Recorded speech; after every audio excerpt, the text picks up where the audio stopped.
Hi, Annie. Hi, James. Hi. Fun. Thank you for making the journey. No problem. How are you feeling? How was your journey? What happened? On my journey, I'm not gonna lie. I did take a cheeky detour because I was like, you know what? I'm feeling bougie and fancy. I need a beverage, and I'm gonna do a podcast today. So I went to my favorite coffee shop around my local area and got a matcha latte. Oh, Iced one, but then they put a shot of violet in it. what? Like, you know, like Like the flower? violets. Yeah, in it. And I was like, oh, never had this before. So yeah, Did it taste of Parma violets? yeah, but with matcha, it's great. What does matcha taste like? How do you describe matcha? I've had matcha, but I don't know how that would interact with Parma violets. I don't understand. So was it like drinking a Parma violet? Yeah, but with an earthier taste. Yum. Welcome to my food podcast where I describe food terribly. Yeah, you can speak to that camera there. That's your It's food. earthy and sweet. Matcha with violet. Yes, that was my way in, and earthy bougie was my vibe. So how was your? So I had someone come up to me when I was at the gate, and they asked to walk through the gate with me, and they're like, "Oh, can I?" They were, "Excuse me." I was like, yeah, and I took my hand. It's like, "Hello," and she went, "Oh, can I just walk through the gate with you?" And I was like, "Oh, I don't know," and she went, "Oh, please." Sorry, no. She's like, okay then, and then I then went a little bit away from them because I was a little bit scared. Okay. Because I'm just scared of all people talking to me when I'm on the transport network because people. And then went through, and they were still there on the other side of the barriers when I walked, but it was just very odd. They were very polite. Like normally when people push themselves through the barrier with you, you don't really have a choice. And they just kind of like shove, when it's busy, they shove in with you. But this person was exceptionally polite, so I hope they managed to get where they wanted to go. That was a really polite interaction. It was. Why is really confusing for me. It was polite fair evasion. Yeah. Yeah.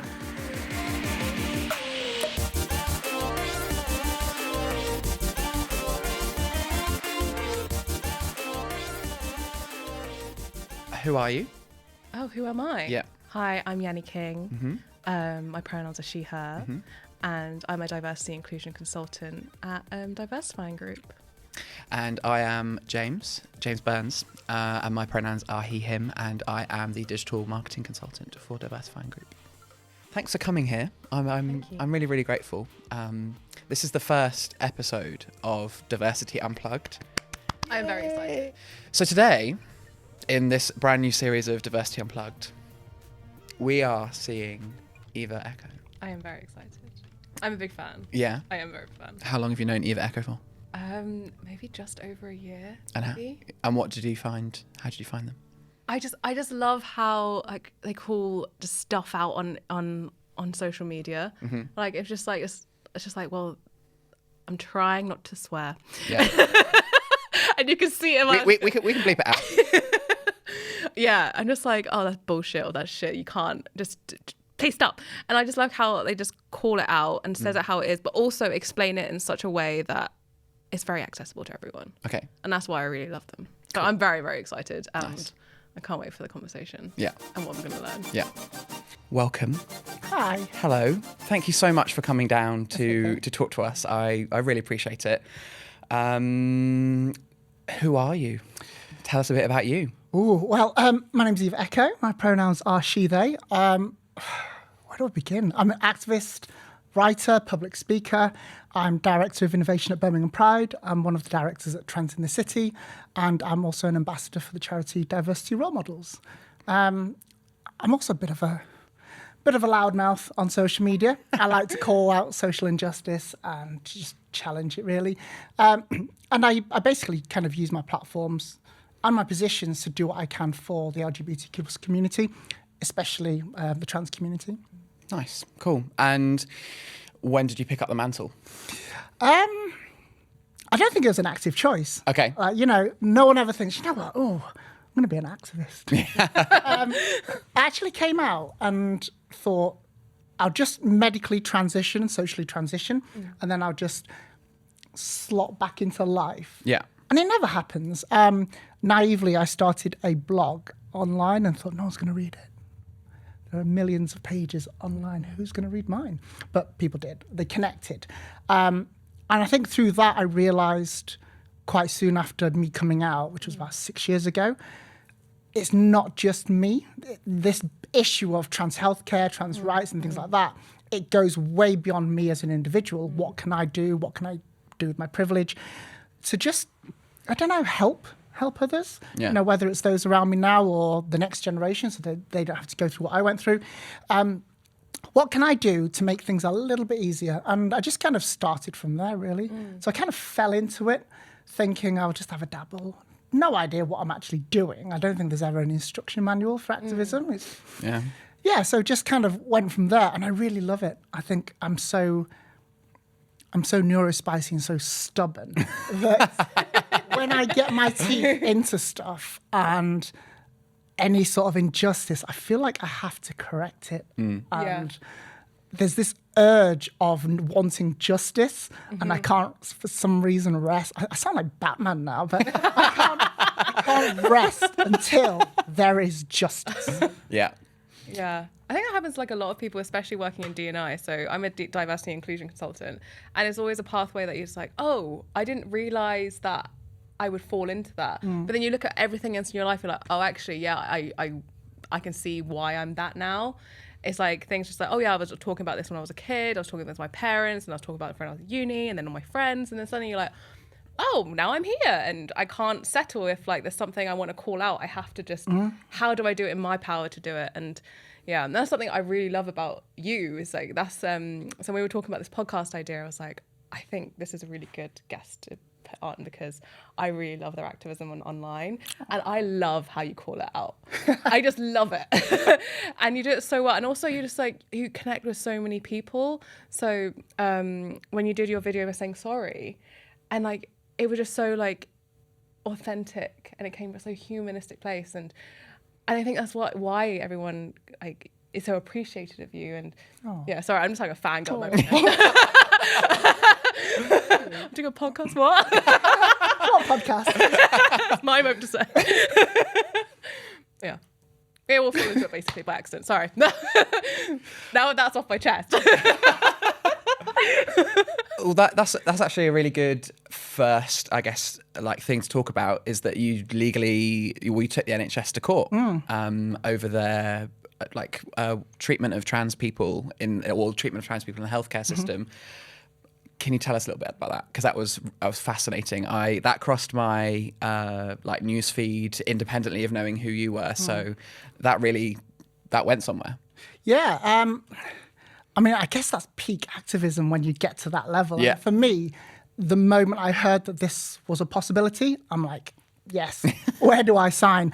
Working with Good Law Project and some other claimants, we basically took NHS England to the High Court for a judicial review because of the trans healthcare waiting times at the moment. So NHS England has an 18-week referral to treatment target. And the idea is 92% of patients referred are seen within 18 weeks for a first appointment. And by and large, that does happen. However, with trans people, it's openly measured in years. So you're looking at around 5 years for a first appointment at the moment.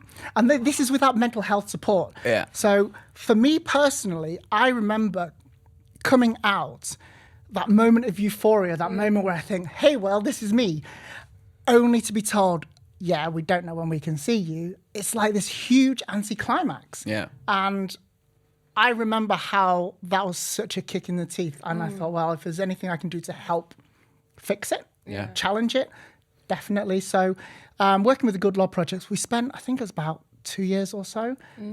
Wow. Okay. Building the case, trying to negotiate, trying to speak to NHS England about our concerns. And we were basically citing that it's unlawful to leave patients waiting in limbo and not actually create anything or put anything in place that makes sure that you do better. So yeah, we said that it was unlawful because it's a legal target. You know, what's the point otherwise of having a target if there's no real need to? You know, if you feel like it, you feel like it. If not, don't worry. And because people's lives are at stake, I've lost, you know, good friends because they just can't wait any longer. Yeah. And for trans youths, it's even more important because you've got this limited window for puberty blockers to be able to take effect. And contrary to what people say, it's not like they just hand out puberty blockers like Tic Tacs or anything like that. Other candy is available as well. I mean, there's a long waiting period for trans youths as it is. And then when you get there, there's a very robust diagnosis system, which takes a long time. So the sooner trans youths get onto that kind of conveyor belt, if you want to call it that, the sooner they can start reaching that puberty blocker point. Otherwise, what's the point of having puberty blockers if by the time they're on a waiting list for about 3 years, you've missed it? Yeah. Mental health trauma on top of that. And yeah, so we basically took them to the High Court. We were there last November. Unfortunately, we weren't successful last November because the judge basically said that it wasn't a legal target. It was just more of a duty target, more of an administrative target. Right. But when we submitted our application or made our intentions known to appeal, he did actually say he would allow an appeal against his own decision, which for a High Court judge is very rare to allow it. And he did cite at the time that there was a good prospect that the Court of Appeal judges would find differently. So we went ahead with the appeal, but that's not before we also secured a decision within that judgment, although the main part of it wasn't going our way. The judge did agree that trans youths are covered under the Equality Act because NHS England were arguing that under the Equality Act you have to propose to undergo gender transition. Now, under 18s... Is that in order to be protected by the Equality? In order to be protected, yes, because the wording within the Equality Act is very specific. Right. Is undergoing or proposes to undergo gender transition. But when you are under 18, you're not allowed surgery, you can't have HRT. Puberty blockers, you know, it's reversible, and even then access to them is very difficult. The only thing you can actually do is socially transition. But we were able to demonstrate that in itself is all you can do, and therefore that is that trans youth's intention or proposal to undergo. That's their commitment, and that's all they can do at that point in their lives, and therefore they are doing it, and therefore they are covered. So we were really, really happy that we managed to get that. We went to the Court of Appeal recently, so our case was heard, and unfortunately we weren't successful. Again, they ruled that it wasn't a legal duty. And that is incredibly frustrating because where does it leave? I mean, at the moment in England alone, there are about 28,500 patients waiting for a first appointment with no mental health support, no end in sight. And my particular gender clinic is the Laurels in Exeter. And I've been on their list since 2017, and I still haven't had a first appointment.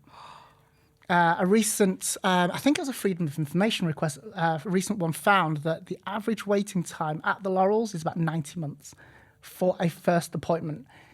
Now, when you get there, it's not just, here's your diagnosis. You have to be assessed by 2 independent clinicians. There's a wait in between those appointments. If you need further assessment, then obviously more appointments. If you are then diagnosed, you're then put on another waiting list to begin HRT, which from the moment you have your first appointment could be 2 years before you begin HRT. And HRT itself is a long process. It's like 2 or 3 years. And then if you want gender-affirming surgery, you've got a wait of about 12, 18 months, depending on what type of surgery. So by the time you've actually gotten anywhere, it's probably been the best part of like 9 years. For me, it's probably looking about 10, 11 years before I reach that stage where I could put myself forward for gender affirming surgery. Yeah. See, I had, you said Exeter, and then it just reminded my friend. So my friend went to University of Exeter, and then they they must have gone to the Laurels with that gender clinic. And then they graduated, and then they moved back home, which is all the way in Kent. But they didn't want to stop going to the Laurels because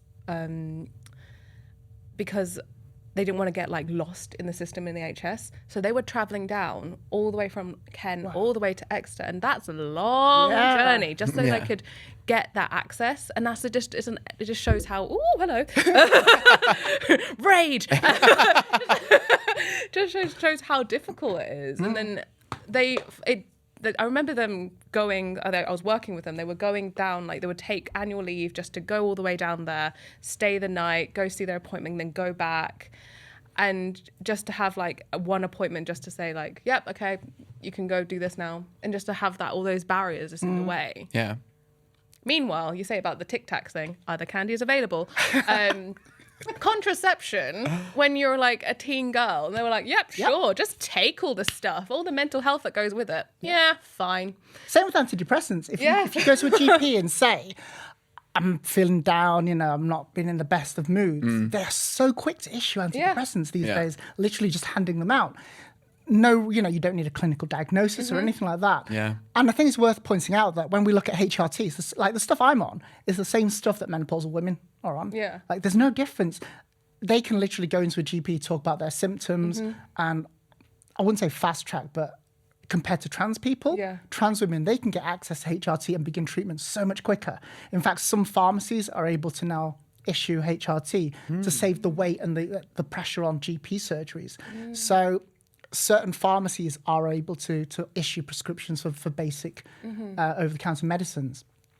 But for trans women, you have to have a diagnosis from 2 independent clinicians who then must make sure that their opinions about your transness meet and are agreeable. Then you have to see an endocrinologist. Then they'll assess you. Then they can say, yes, you can have HRT. And I think it's also worth saying that before gender dysphoria clinics were set up, HRT and trans people were treated within the primary care system, so within GPs. The idea of the gender dysphoria clinics is to alleviate pressure from the GPs because of demand. But at the end of the day, GPs, as long as we train them, they know what to do. It's the same stuff. Yeah. Puberty blockers are not a trans people thing. As much as everyone associates puberty blockers as, trans youths, they are routinely prescribed to youngsters going through precocious puberty. And, they don't need, this clinician to diagnose them. They are able to just say, here's the prescription. Probably missed out a few steps there. But by and large, it's so much easier. But the thing is, the moment you say trans, it's like, oh, hang on a second, let's shut those doors, let's see what else we need first. And it's a result of the fact that trans people are so medicalised, we're so politicised at the moment, that you can't do anything regarding a trans person without there being so much scrutiny. Yeah. Have you seen anything change in like the past 12? Well, since you started transitioning, so 6 years. There's been more trans people coming out. Yeah. That's for sure. And that's attributed to just people wanting to be themselves, As much as some people say it's a phase, it's a trend, it really isn't. Like we think back to, do you remember when it was frowned upon to be left-handed? Yeah. And there's like, if people at school are, you read about them getting like hit on the hand if it was an old school kind of teaching system. You have to use a right hand because that was accepted. It wasn't accepted to be left-handed, but people are naturally left-handed. Yeah. And when that was kind of lifted and it was okay, it was acceptable, there was a sudden boom in left-handed people almost overnight. And that's not because everyone decided to think, you know what, I'm going to jump on this. They were just hiding who they were. Yeah. And that's essentially the same thing with trans people. So there has been a huge increase. Yeah. And I guess that does scare people. It's like, who are these people who've come out of the woodwork all of a sudden? Where are they coming from? And why now? And we look at social factors like, for example, a pandemic. We've all gone through a global pandemic that's really put life into perspective for all of us. Yeah. You know, a lot of people who may be thinking, I'm going to take this chance to be me because I could have died during that pandemic. Who knows what could have happened? Yeah. I'm going to do it. Plus, also, when we're in lockdown, you can't go out and express yourself, and you start thinking, well, I need to be me. And that drives this notion that, you know, you deserve to be you regardless. So it gave people a lot of thought. And I think most importantly, social media has allowed people to connect, people to see that what is possible. When I was younger, I had no representation at all. Being a person of color, being queer, I never thought I could be me. Yeah. And now seeing on social media that it is possible, it's really inspiring for other people. Yeah. When I first started on social media as me, I really found it inspirational to see that there are people, despite society's objections, there were people just thinking, you know what, I'm just going to be me and I don't care. I'm cool with that. I love that. Yeah, I think also during lockdown, we had a lot of time just staring at ourselves. Yeah. Yeah, that and banana bread and Animal Crossing and all that. Oh, yeah. That was great. I mean, apart from the rest of it, Animal Crossing and banana bread was great. Yeah. That. Yeah, the situation that placed us there, horrendous, but... Not so great, I but- think we all had our meltdown in our own little way. Oh, absolutely, yeah. For me, I remember... I tried everything. Honestly, I was like, the fork. Do you get a flashback? My wife and I have, we used to have a tattoo studio that we ran together. Cool. And gradually, when I came out, I took more time away from that. So I was managing, but I stepped away to kind of get involved with activism and get involved with other organizations more. But yeah, when lockdown hit, we were like, what do we do? So yeah, for me, there was like this 3-week period of complete meltdown. I was drinking gin for breakfast. I was playing Animal Crossing at ridiculous times. Yeah. Life came to a standstill. Life had no real meaning. But for me, that was an awakening because it forced me to interact with the world differently. And that's for the first time I actually used social media and use video. Before, I was so scared. I'd do media interviews, but I'd insist on some sort of read back. If it was video, I'd have to scrutinize it. I was really uncomfortable with who I was. Yeah. But being in lockdown, I just thought, you know what? I can't change any of this. If I want to communicate with people, I have to think of other ways. Started doing Instagram lives and all sorts. And I think for me, that was a catalyst towards communicating with people, reaching out to people and being able to use my platform a lot more. Yeah. I love that. My experience over lockdown was similar to yours but instead of gin for breakfast, it was more like wine at lunch. Nice. And so I haven't become a wine connoisseur. It's still like red, white, rosé. Just the colours. Yeah. It's red. The but cheapest one. Yeah, yes. Why did you say house? Yeah. But you can't go into a supermarket and go, I'll have the house, Sainsbury's house wine, please, or like whatever it was. It was an interesting time. But Animal Crossing, that was my escapism. Yeah, I've not been back since. No, me neither. I've probably had my island repossessed by Tom Nook. Yeah. Well, he doesn't charge interest on your loan, so he's a very, very patient creditor. That said, that raccoon scares me. It really does. But he's the friendly face of capitalism. It's all fine. It's actually talking about seeing more trans people be more visible. It's very interesting you say that actually, because the census for the first time published data about people expressing their gender identity. And so officially, census data in 2023 said that 262,000 people over the age of 16 said that their gender identity was different to their birth sex. And obviously the actual real figure will be much higher. But Yes. I like small appreciation for the fact that stuff like that is now actually being looked at and slightly measured by at least an apolitical arm of government. Yeah. One thing, so when I was researching this podcast and researching things to talk about in this podcast, one thing that really struck me was the change of attitude that government has had over maybe the past like 5 or 6 years. Because when Theresa May was Prime Minister, that is Theresa May for people who are normal, she was announcing, let me just find it, she announced that... she wants to reform the Gender Recognition Act. Yeah. And I want to read a quote because this is Conservative, so this was in 2018, and this is the Conservative government, so like the unchanged political party that is still in power now. Yes, but just 2018. yeah, 5 years ago. It's been a harrowing 5 years. But just the tone of this press release that they put out really struck me. So Theresa May said, last year I committed to carrying out a consultation on the Gender Recognition Act, and I'm pleased to be able to launch that today. What was clear from our survey is that transgender people across the UK find the process of legally challenging their gender overly bureaucratic and invasive. I want to see a process that is more streamlined, demedicalised, because being trans should never be treated as an illness. And then the Minister for Women and Equalities, Penny Mordaunt, said, the discrimination and bigotry that the trans community currently faces is unacceptable in today's society. We need a culture change.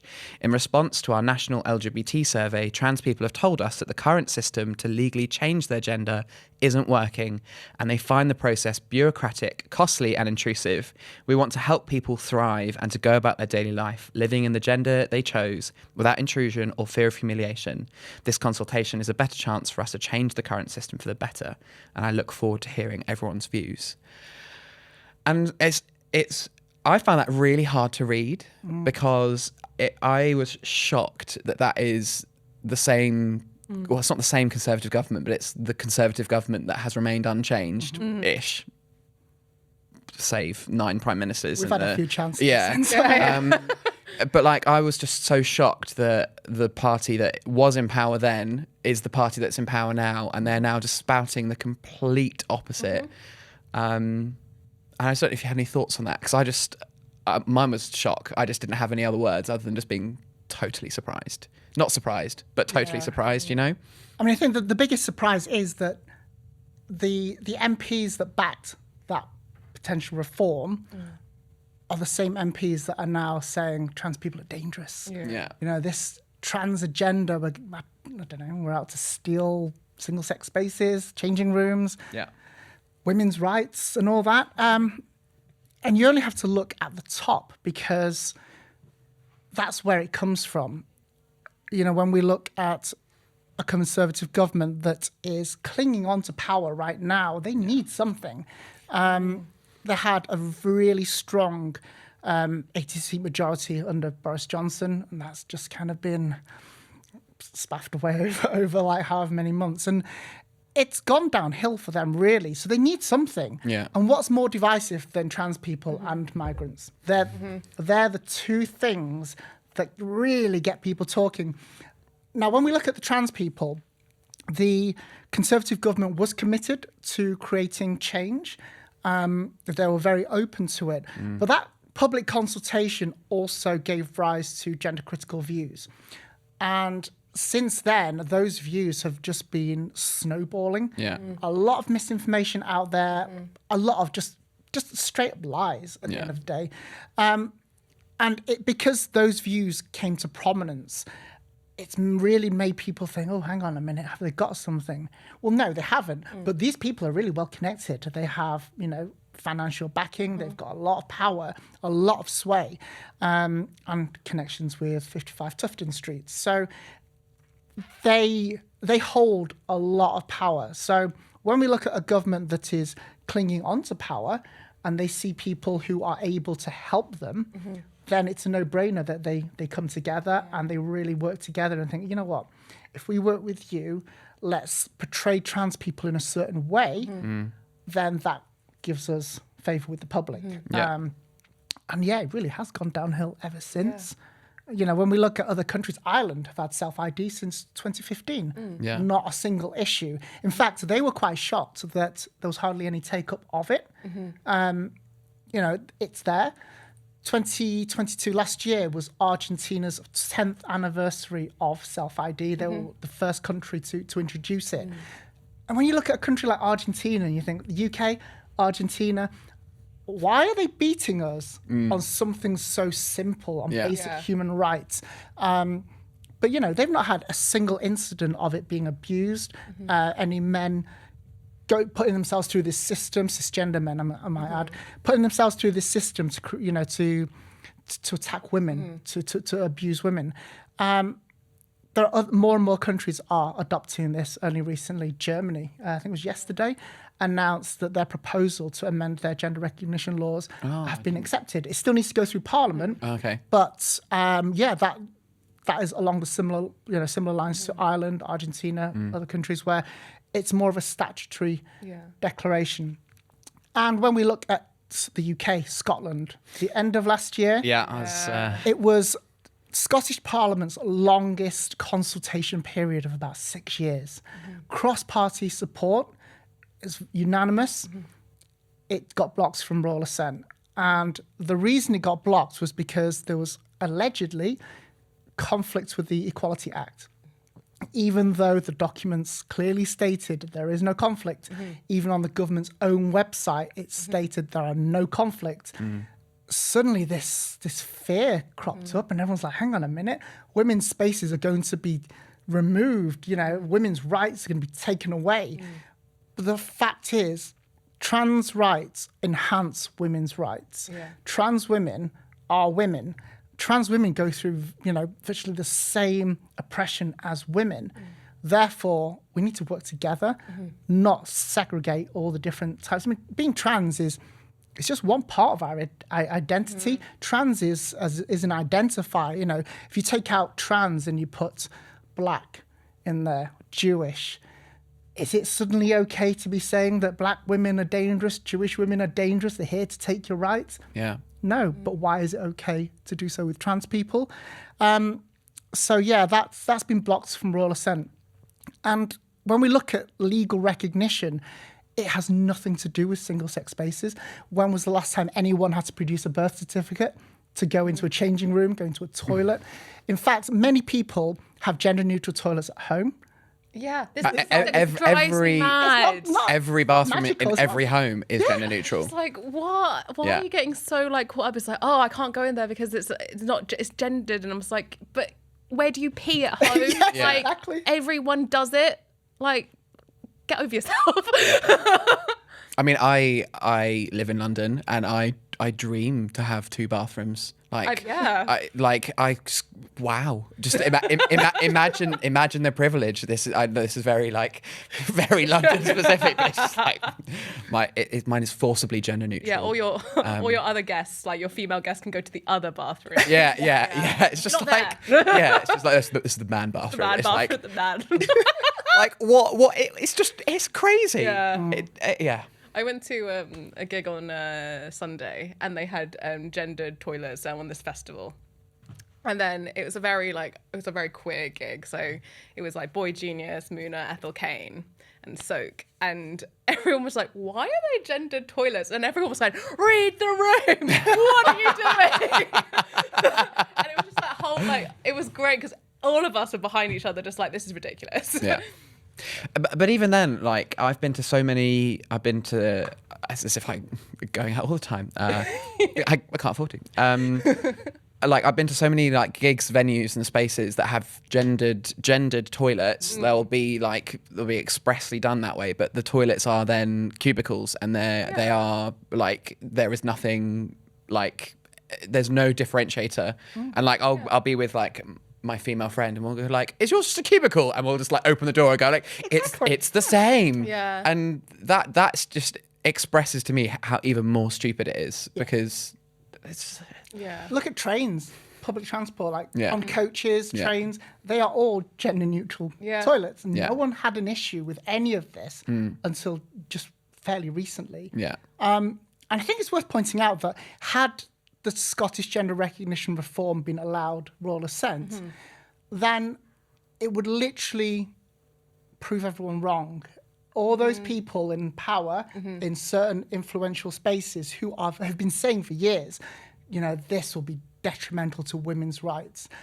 If it goes through, give it 6 months, 12 months, 2 years, nothing changes, they're going to look pretty stupid. Yeah. And, when you've got government clinging on to power who are saying we've got to protect women's rights, if this is allowed to go through and nothing happens, they'll just be proven liars. And that's when people start thinking, well, what else have you not been honest about as well? So it does chip away at that, and there's even more reason for them to find reason to block it.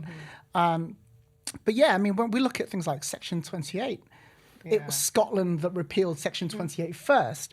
And leading the way, again, Scotland are creating this. And if Scotland hadn't have repealed Section 28 when it did, who knows what would have happened for the UK as a whole in terms of LGBTQ plus education. And it takes one country or one system to go against the grain to really prove that it doesn't change anything. In fact, it actually liberates people. Yeah, it's I find it really fascinating that the government have picked this battle to cling on to power with, because it sounds very cynical and a bit harrowing, but it's like I'm kind of used to the immigration, like migrants, refugees argument, because that's the drum that's been beaten for a long time, and obviously the political consequences of that are being felt. Mentioning no specific big political events that have happened maybe in 2016 and about June. Certainly not beginning with B. No, it wouldn't be. And I guess I'm curious as to why this group of people and why now, because I don't know, they always seem to manage to stoke up some kind of like argument over migration, and it's just like, do you need something else to argue about? And it just. I think it's like, so if you look at like the media, I think it's like just a massive build up from just different things. So one thing that we're doing, oh, hello, why do I keep hitting you? So one thing that we've been doing as a company is that we've been trying to produce more white papers, and something that I'm working on is a media analysis of trans experiences in the media and the workplace, particularly the workplace. And basically I had the greatest joy of going through different papers, Daily Mail, for 3 days and tracking over like the past 5 years. Did you have some time off afterwards? There was a lot of time going, I need a coffee. Yeah. And just walking along. Yeah, and then you're reading the Daily Mail and you've got like caffeine jitters. It's kind of like, Cortisol. Just getting angry. But yeah, so I've been doing that. And you'll just see like there's a lot of things that just build up and you're like, oh, so this is why this is happening. And it's things like Stonewall and having that, people getting angry with what they were doing. And they had like mermaids. And then it's just like just trying to build up and then trying to move away from things that they were actually doing. So you can just kind of see it and track it. And you'll find out in a few months when we publish the paper, but you can see this build up in like the number of articles, and it's particularly 2021 is when it's just like, we're going to do this. We're going to go hard at the trans people. Yeah. And it's particularly around, so it's Stonewall, mermaids, and then freedom of speech within universities. And it was people who have, what do they call it under the, it's a gender critical voices or gender critical views are being banned from these spaces in universities, and basically does not allow them to have that freedom of speech. Yeah. And that's building up. So obviously the government has just been like, oh, that's a highlight thing, let's do that. And then because they're friends with the media, they're just like, yeah, keep on doing that, because that's spiraling on some hate. So they're using the universities not allowing gender critical voices as like their gateway into and other things that are happening. So like Stonewall, and more companies rejecting Stonewall because of their something around trans issues with it. I don't understand this. Maybe I'm not well read enough. I need to get a new job. But I don't understand why people are rejecting Stonewall. Like, what's happened? It was basically they were having a lot of recommendations that people were feeling uncomfortable with. Yeah. And they weren't sure about it, but they were trying to adopt it, but people in the company were uncomfortable with it. And it was basically around recommendations around trans experience. I can't try and what was it? Trans inclusion. It was trans inclusion, basically, and it's things. One of them was toilets. So it comes back to the toilet problem, which is not a problem because everyone has a gender neutral toilet at home. And it was that recommendation, and then another spice they add in there as well. J.K. Rowling. I was really hoping to not talk about her. I didn't. That's a whole nother topic. Yeah, we need another episode for that. Yeah. I don't. But basically, because of that and just being the turf kind of sentiment, just fueled that. Yeah. So it's just like all these little added things. It was a pylon. Yeah. At the end of the day, they took something that they could spin. Yeah. The media really ran with it, and they highlighted company after company that had, allegedly walked away from this Stonewall program. Yeah. But what they didn't report was how many companies stuck with it. Yeah, so many. So many are still part of that inclusion program and still use Stonewall. And, we don't hear about that. So it plays into this very carefully painted picture of how things are for trans people at the moment. And it's really shocking that the media are essentially out for 262,000 people in England and Wales. Yeah. Scotland has its own census data, and we don't know what the makeup of trans people are up in Scotland. But when we look at England and Wales, 262,000 that we know of. Yeah.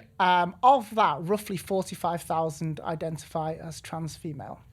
So, I mean, when we talk about trans rights in the media, it's always trans women that they're talking about. Never trans men, always trans women. Yeah. But they say trans people because then they're not discriminating, are they, if they say trans people? But it is trans women. Yeah. So when you look at the government and the media going after 45,000 people, roughly, why? When we've got, 65 million people in the UK, cost of living, there's problems with migration, people can't get houses. There is so much going on, but they're choosing to focus on this tiny minority. Yeah. And you have to ask yourself, why? Yeah. When, everything came out about Boris Johnson and his various scandals, which that itself is... Various scandals is the most charitable expression of what Boris Johnson has done. Whether it's, who's paying for his wallpaper, whether it was a cheese board, or whether it constituted a party or not, whether he misled Parliament. Whenever that happened... Which he did, yes. officially. We can say that. PMQs would happen on a Wednesday. On a Thursday, there would always be an article about trans people to just deflect away from what was revealed. Most recently, with the Bibi Stockholm barge situation with Legionella. Yeah. The scandal around that and the government knowing that the water was contaminated, yet still going ahead with that anyway. When that came out, suddenly, the government is looking to cut down on gender-neutral toilets and erase them. Yeah. Why? All of a sudden, we're being shifted towards trans people again. And if it's not migrants, it's trans people. So if there's a problem surrounding their migrant policy, the obvious one is trans people. Yeah. Throw that out there. And that's it. Yeah, we're just a punch bag. Yeah. We don't want to be. We just want to get on. Yeah. We're really boring people. We go to work, we come home from work, we play with the dog. Oh, you're saying you partake in the capitalist system? Sadly. We all do. We all do. Sadly. We all do. It's classic dead catting though, isn't it? Like it is just like, look over here. And it's the same dead cat that they somehow managed to get a lot of mileage out of. Yeah. People fall for it. The same every cat, time. the same position. Yeah. Everyone's like, wow, dead cat. Yeah. I just want to get angry about something, and it's just like it has to be the same dead cat. I do wonder, just in my head, it's like government just gets together in a little room, it's like do, and they're like, which one do we choose today? And that's like how I imagine the government. I'm imagining it like evil Malcolm Tucker. Like that's how I imagine the government being. Except like a Wheel of Fortune, like Wheel of Misfortune. You just spin it and go, right, what we got today? And everything is trans people. Yeah, it's just like, it's different. It's the green trans people today. Yeah. Trans people with a different colour. Yeah. Yeah, it's I don't want to say it's harrowing, but it isn't. It is harrowing. I just don't like to say it's harrowing because that makes me sad, and that is part of the problem. But I think that is the problem. If people, if as a community we don't acknowledge it, as a society we don't acknowledge it, we bury our heads in the sand, it will become even more of a problem. Yeah. And you know, I always think of the film Don't Look Up. That speaks volumes about how society's attitudes can lead, will be our own downfall, because we just refuse to acknowledge what, you know, the elephant in the room. Yeah. And yes, as a community, we are battered. We are so tired. We're mentally exhausted, but we're also resilient. We've been around for hundreds of years in various cultures. We are still here no matter what has been thrown at us. So we can get through this, and I'm certain we can. But we just need to get through this little hump. I say little, it's not little, but in the grand scheme of things, it's fairly trivial. We need to be able to move through this. I'm not saying that, you know, trans rights, trans lives are trivial, but when we look at the bigger picture, things that affect all of us, it's a trivial matter to focus on. Yeah. So the more we can band together, acknowledge the problem, that's when we can move forward. Yeah. Because you can't really have allies and you can't really move forward if half the people don't understand what the problem is, don't understand where the problem's coming from, don't really understand, you know, how it's going to affect them. Because trans rights are just the tip of the iceberg. If they can do this to us, they can do the similar things to migrants. What else are they capable of? We are the guinea pigs for society. And transphobia has a huge knock-on effect, and people just don't realise. But, you know, there are stories of people being abused, being assaulted because people mistake them for being trans. Yeah. And over in the US, there was an athletic. I think it was a university or college athletics, and one athlete was accused of being trans purely because she was winning and she was doing so well, and she didn't look feminine enough. And because of that, she was trans, therefore unfair, so-called biological advantage. Let's strip her of her titles. And all the parents complained to the college board, school board, just because she didn't look feminine enough. We start policing what it is to be a woman, what, you know, your shape, how you present, everything. It's really scary. And she wasn't trans? She wasn't, no. And she was just a great athlete. Yeah. That's it. And that's the point. Isn't that what, like, the heavy lifting thing, like big muscle person, all that kind of stuff? It's just like, it is just, sport is biological advantage. No, and like gender doesn't come into it so much. I don't know. I know, as not very sporty, but like sport is just about whose body can do that thing best. Like, that is fundamentally what sport is, with rules. But when we look at male sport, like for example, Michael Phelps, he's revered because he dominates his sport. He does so well. He does have many biological advantages. And he's celebrated for that. But when women have some sort of biological advantage, what's going on? You're trying to infiltrate women's sports? Now, all of this is basically just a challenge of power, because we're talking about power being most powerful, and then within, I guess, like the social context is like, who has the power? Oh, we need to get that power away from this, so we have more power. And like, in sport, in that context, I guess in sport it's just like, oh, she's trying to challenge male power, so we need to take that away. It's just power. It's just and then trans people are collateral damage in basically the seizing back of power. Because like it's an attack on women broadly, isn't it? And then it is, then they go, well, we're going to also then focus on this group because it's the smallest and easiest group to take advantage of, because they are even more oppressed than the wider group. Let's punch down on the obvious. And the thing is, like, when we look at the situation of trans women in sport, there's been a recent study, long-term study, that confirmed there is no biological advantage. A lot of the gender-critical people seem to underestimate the power of HRT. Like, yes, my skeletal structure is slightly bigger because of testosterone at puberty. I can't do anything about that. But being on estrogen means there's loss of muscle mass. So actually have less muscle mass to support a slightly larger frame. So that's not an advantage, that's a disadvantage. Our testosterone levels, everything's carefully monitored on a very regular basis. The anti-androgens that we take reduce your testosterone levels right down to way below that of a cisgender female's natural testosterone level.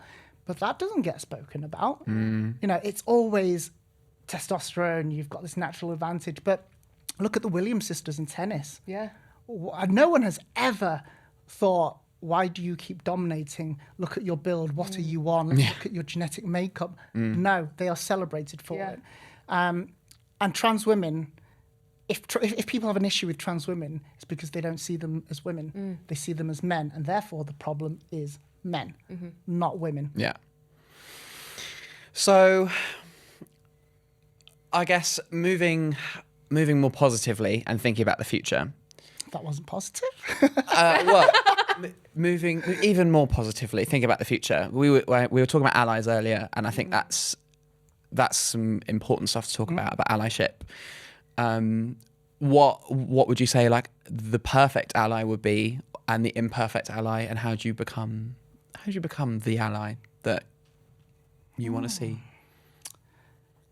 I'll start with saying the imperfect ally, the bystander, the one who sees something happen but chooses not to do anything about it because that makes you complicit. That makes you just as guilty.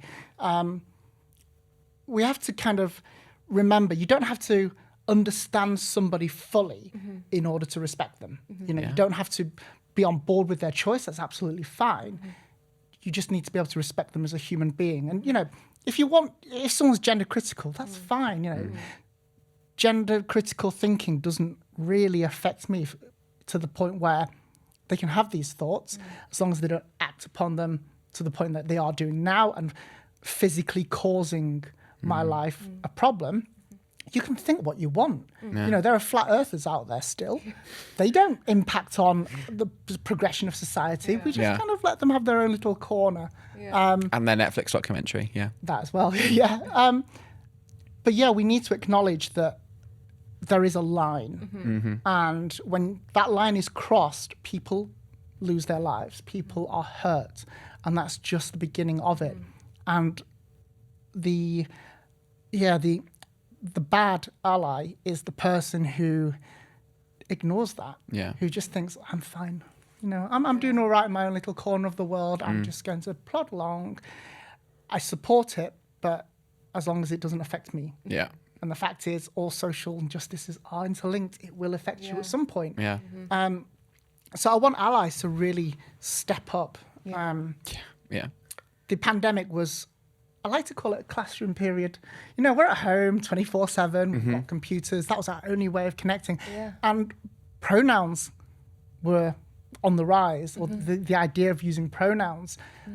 People came out of pandemic adding pronouns to their bio, to their email signatures, which is great.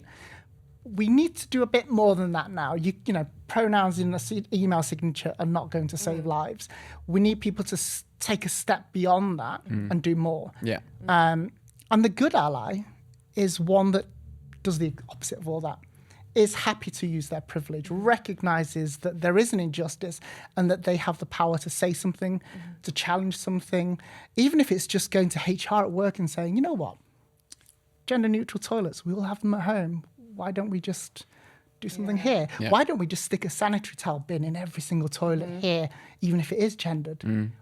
Just recognizing what you can do to open the door for trans people or other, marginalized groups within your workplace.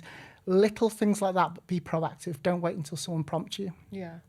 What is something like active that someone can do to become an ally and overcome their bystanderness? Visibility, I think. Visibility is huge for us as a community because we are saying we're here. No matter what's going on, we are still here. And it normalizes our existence. We need allies to be visible as well, to be not just visible allies for us, but visible allies to other allies. Be an ally for other allies. Show them that there's nothing to be afraid of. You can do it. It's really simple. You can do things in your own little way, but just do it. You know, I'm sure there's a certain sports brand that use that phrase as well, but literally other sport brands are available. Absolutely, Thank you. yes. Yeah. But yeah, that's all it takes. And it's really simple. It doesn't cost anything at all. It's just think about what you have and put yourself in the position of others. Do they have that? If not, what can you do to pass that on? Yeah. And there's also like lots of different things that I think that's one really important thing for an ally is just to have those questions and then actually go and actively go ask those questions and then go search for those answers and do it in the way that is good to do for you and how you learn. Because the amount of times that I always go on about this because I'm not a big reader, the amount of times they're like, go read this book, and I'm like, there's so many pages and it hurts my brain and they move around. So what I do is I go look at things like videos online or like TED Talks, or like look for your social media, like look for those activists online to see what they're saying, and then things like TikTok, because that is also in my concentration span. Yes, I am that person. And I think that's really important, because then you have that basis, you feel comfortable, and then you can be that person who can show up and be visible, be that visible ally. I think TikTok's a great example of allyship and activism that's accessible, because it's little, 20, 30-second videos. Yeah. And when we look at the attention span of people these days, you know, whenever I put out a reel and I look at the analytics afterwards, you can see, you know, after 30 seconds, it just dwindles. Really? Wow. People don't have the patience. Yeah. You're scrolling or doom scrolling on your feed. You just want that info there and then really, really quick. And we've become a society where information is readily available. Yeah. We want it quicker and quicker and quicker. You know, these days we don't even have to wait for a web page to load up. We want it. We want it there. We're hungry. And one criticism I would say of ourselves as a community, we shouldn't have to do the educating. Yes. There is Google. To all allies, I would say, you know, don't be afraid to knock on Google's door and see what Google has to offer. But Virtually, yes. But that said, anyone can put something out on Google. Yeah. It might not be right. Yeah. So that, yes, whilst I agree that we shouldn't be, you know, having to educate everyone to relive our trauma in doing so. Yeah. Until we are fully accepted, we've still got to put in the work ourselves. We can't 100% rely on allies. And yes, it's daunting, and I understand that there are those who don't want to do that, and that's fine. But those who are within the trans community and are able to, I implore you, you know, just please step up and don't be afraid to do some teaching. Yeah. Because the quicker we can do that, the better. Yeah. If we just simply say, I'm not Google, you go and figure it out yourself. Yeah. You could be sending them to a gender critical page. Yeah. Yeah. You could be sending them to the Daily Mail or whatever else. So the only way to make sure the information is accurate is to just tell them ourselves. Yeah. And I know it's repetitive, I know it's tiring, but it's the quickest way we can get there. Yeah. And I think also it's really important that I think it's in British society, and I think there's lots of times that you said something and I was like, oh, that is a very British society thing as well, is that we're really scared of getting things wrong. Yeah. Like we build ourselves on such a British pride thing of like, we did this right. Even like our history, just look at everything we've taught in history, like our history class, it's everything like Britannia. And so we are scared of getting things wrong. And even like learning a language, we're always a bit like, I don't want to say things because I don't want to offend someone. It's just like, well, part of learning is to get things wrong, otherwise you'll never learn. Like when you started walking, you fell down. That's getting walking wrong. Yeah. So you need to get things wrong. Be scared of getting things wrong, but in the end, you'll get it right. Yeah. And context is massive there. Like, if you are getting things wrong in like a learning and educational context, then you'll get lots of forgiveness from everyone, because they're going like, well, like, you're learning about me and my society or my group, like, thank you, I'm grateful, but like, here's what you need to know for next time. Exactly. If you Intention, that's so important. Yes. Especially when trans people have had a lifetime in our own little heads to come to terms with this thing called gender dysphoria and gender identity. We've been wrestling with it for a long, long time. Yes, you know, and I recognise that some people don't come out until later on in life. They don't realise. That's absolutely fine. But when they do, there's still that process. But allies and cisgender people don't have that. They don't have the luxury of a lifetime inside someone's head trying to figure it out. You're having to fast track your own journey, your own transition to adapt to allowing trans people into your lives. Yeah. And that takes time. We can't force that. You know, think back to how many times at school when teacher says, this is what you need to learn, here's the formula, and you go, okay, but why? Yeah. If it's thrown at you, it's really hard to digest. Yeah. And I think that's why social media is so powerful, because like with TikToks, it breaks it down into bite-sized pieces and it's easy, it's accessible. And that's really, really important in terms of educating and normalizing who we are. Yeah. And it's also like TikTok is more of a storytelling platform, because I think ultimately human beings, we all share the want to share our stories and to hear other people's. Yeah. And that's always what you see being most successful in breaking down bigotry or like breaking down someone's misconceptions about something. It's like when you relate it to something that they understand that's in their life, that's part of their story, and going like, well, that's all we do. We tell stories as a species, and I think that's why TikTok and social media has been much more successful in positively proliferating society with more visibility across all oppressed people. Is that it's just because people are actually sharing who they are, what's underneath the and financial privilege as well. Not everyone can afford books. You know, to some people it's what, £10, £20, £30, fine. Not everyone can afford that. Social media, it's there, it's free. You know, as long as you can gain access to the internet, you can. I mean, and even then some people can't. So the more we can educate people, we can break things down and make that information readily available and accessible, the more people we can reach, and we don't exclude anyone.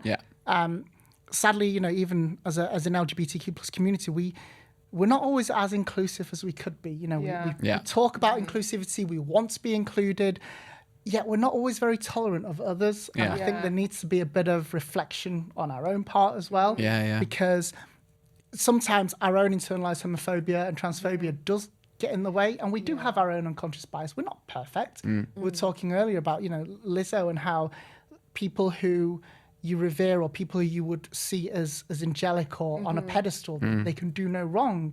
But no one's perfect. And as long as we're able to acknowledge our weaknesses and our intent to learn and do better, that's the most important thing. I think that's a really good point to stop, because I've got everything, and we are hitting the end of our time as well. Unless there's anything you want to say that you think that you wanted to say. One message I'd give to all trans people is something I've only come to realise in the last few years, and that's be your own kind of beautiful. Because no matter what is going on in the world politically, you are you. There's only one of you. And I remember when I was at school, I got bullied to hell, just for being a kid of colour, bad at sports. I stuck out like a sore thumb, let alone gender identity and sexuality on top. But I really felt like I needed to fit in, and I couldn't. And it wasn't until I came out that I realised all these times I wanted to fit in. Why? Why do I want to be a carbon copy of somebody else? And that held me back. So since then, I've been saying to everyone, be your own kind of beautiful. Just be you. And by embracing that, you are unlocking a power from within, a power that allows you to be resilient, to take chances, to really put yourself first and focus on your own well-being as well, because you deserve it. And I'd say to anyone watching or listening, that be your own kind of beautiful, and just go with it. Is there anything you want to plug? Anything that's coming up for you at all? Going anywhere? Seeing anything? Doing anything? I'm actually doing a TED Talk in November. Sorry, I love that. Sorry. Again, a fangirl. So congrats, that's awesome. I've recently announced it. I've had to sit on it for since the beginning of the year. Was that must have been bursting at the seams? That was like sitting on a drawing pin. It was I really wanted to tell people. Most importantly, because it's TEDx Women. It's a very specific TEDx Women event. I've been approached to do TEDx events in the past, and I've never really felt comfortable, because you know when you just know when something's right for you. When I had this opportunity, I really thought this is the one, because TED Talks are fantastic, but we need a space for women's ideas. We need a space to be able to normalize what it is to be a woman, to be able to network, to be able to share. Yeah. And for this to be part of a specific TEDx Women event, it's for me, it's almost like a dream come true. So it'll happen in Teesside later this year. Tickets are available. But yeah, for me, that's what I'm really, really looking forward to. I'm so excited for you. Are you going to buy the whole front row? Yes. Yeah. It'll just be me going.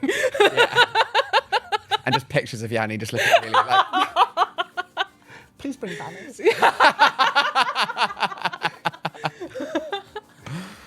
Thank you so much. Yeah, thank you so Thank you for having me. I really enjoyed this. Yeah, me too. Thank you. Enjoyed it. Thank you. And first podcast done. Tick.